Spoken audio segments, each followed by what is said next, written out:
انسان کے پاس فرصت ہو یا نہ ہو، ایسا نہیں ہے کہ انسان کے پاس فرصت ہوگی تو عبادت کرے گا، فرصت نہیں ہے تو عبادت نہیں ہوگی۔ عبادت فرصت سے نہیں ہوتی، چاہے زندگی مصروف ہو، زندگی الجھی ہوئی ہو، کاموں میں ہو، لیکن اگر دل بنا ہوا ہوگا، اس دل کے اندر اللہ کا خوف ہوگا، اللہ کا ڈر ہوگا، پھر ہر عبادت کرنا آسان ہوگی۔ وقت کے بڑے بڑے بادشاہوں نے، جن کی بڑی بڑی حکومتیں تھیں، جنہوں نے ملک پر حکومتیں کی ہے، انہوں نے بادشاہ ہو کر بھی اللہ کی نافرمانی نہیں کی۔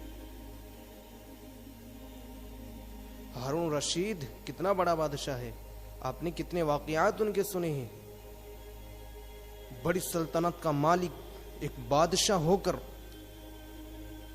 ہر روز ہر رات 200 رکعت نماز نفل پڑھا کرتا تھا اللہ کے حضور میں۔ تو یہ کس نے بتایا کہ عبادت فرصت میں ہوتی ہے؟ اگر کام نہ ہو تو عبادت کرنی آسان ہے۔ عبادت اس دل سے ہوگی، عبادت محبت سے ہوگی، عبادت الفت سے ہوگی، عبادت آخرت کی فکر سے ہوگی، ورنہ ایسے عبادتیں نہیں ہوتی، ایسے اللہ کی فرمانبرداری نہیں ہوتی۔ بادشاہوں نے اللہ کی عبادت کی ہے، اور ہم غریب ہو کر بھی اللہ کی عبادت نہیں کرتے۔ خواجہ قطب الدین بختیاری کاکی رحمۃ اللہ علیہ کتنے بڑے بادشاہ، کتنے بڑے ولی گزرے ہیں، کتنے بڑے پیر گزرے ہیں۔ آپ کی زندگی نمونہ ہے، کتابوں میں آپ کے واقعات بھرے پڑے ہیں، لیکن علماء نے لکھا ہے جب آپ کا انتقال ہوا، جب آپ کا انتقال ہوا، پورے ملک کے اندر یہ بات پھیل گئی کہ وقت کے ولی خواجہ قطب الدین بختیاری کاکی رحمۃ اللہ علیہ کا انتقال ہو چکا ہے۔ ایک میدان میں لوگوں کا ہجوم، لوگوں کی بھیڑ جمع ہو گئی، لوگ دور دور سے آئے، جس میں علماء بھی تھے، جس میں قاری بھی تھے، جس میں حافظ بھی تھے، جس میں پوری دنیا سے لوگ آئے ہوئے تھے۔ ایک بہت بڑا مجمع ہے لوگوں کا حضرت کی نماز جنازہ میں۔ اسی جنازے اسی ہجوم میں سے، اسی بھیڑ میں سے ایک نوجوان نکلا اور باہر نکل کر آ کر کہنے لگا کہ حضرت نے مرنے سے پہلے کچھ وصیت کی تھی، میں اس وصیت کو بتانا چاہتا ہوں۔ پورے مجمع پر سناٹا چھا گیا، تمام لوگ خاموش ہو گئے۔ اس نوجوان نے بتایا کہ حضرت کا کہنا ہے، حضرت یہ وصیت فرما کر گئے ہیں کہ جس انسان کے اندر 4 چیزیں پائی جائے، 4 خوبیاں پائی جائے، وہ میرا جنازہ پڑھائے گا۔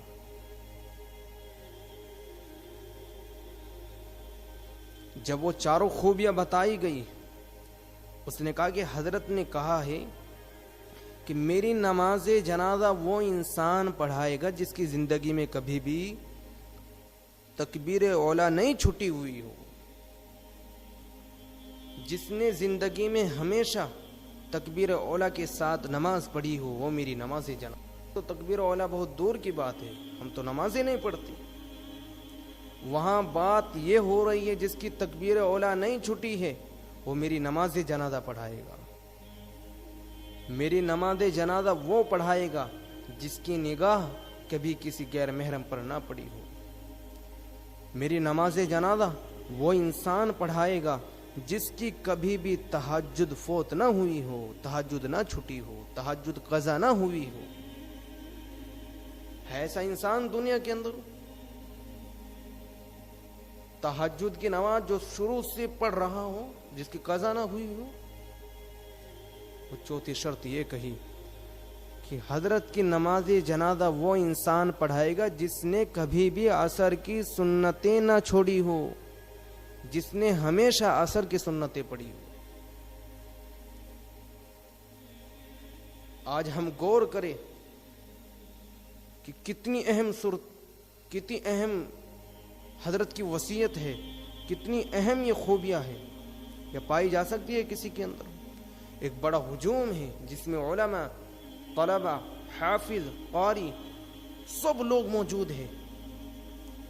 کہتے ہیں کہ جب 4 وصیت بتائی گئی تو لوگوں پر سناٹا چھا گیا، سب کو سانپ سونگھ گیا۔ سب بالکل خاموش ہو گئے. اب ایسا بھی نہیں تھا. اس زمانے کے سچے لوگ ہوا کرتے تھے, جھوٹے نہیں ہوا کرتے تھے. آج کے دور میں کر دے کوئی یہ وصیت, خوب سارے نکل کر باہر آ جائیں گے کہ میرے اندر ہے خوبیاں. وہ سچوں کا زمانہ تھا, کوئی باہر نہ نکلا. پھر کچھ دیر کے بعد ایک انسان باہر آیا اور حضرت کی جنازے قریب کھڑا ہوا, اور جنازے قریب کھڑا ہو کر کہنے لگا کہ آپ کے علاوہ کسی کو نہیں پتا تھا کہ میں ان چیزوں کا پابند ہوں. کہ قطب الدین بختیاری کاکی رحمت اللہ علیہ, تو نے مجھے زمانے کے سامنے رسوا کر دیا. اور جب لوگوں نے دیکھا وہ وقت کا بادشاہ شمس الدین التمش رحمت اللہ علیہ تھا.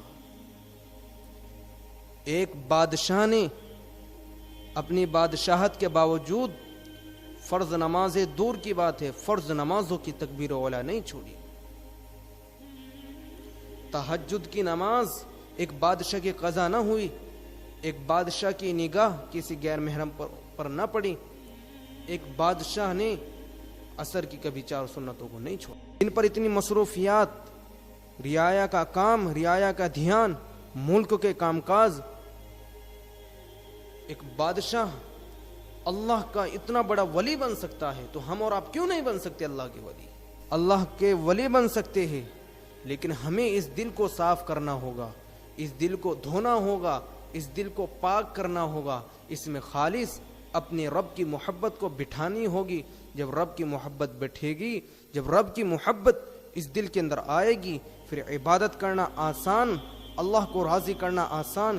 کتنے بھی کام ہو, کتنی بھی مصروفیات ہو, کتنا بھی اہم معاملہ ہو, چاہے سامنے پوری دولت رکھ دی جائے, پھر عبادت میں کوئی خلل نہیں آئے گا. چاہے سامنے پوری دنیا رکھ دی جائے, پھر بھی عبادت میں کوئی خلل نہیں آئے گا. یہ دنیا کی دولت, یہ شہرت اللہ کی عبادت سے نہیں روک سکتی.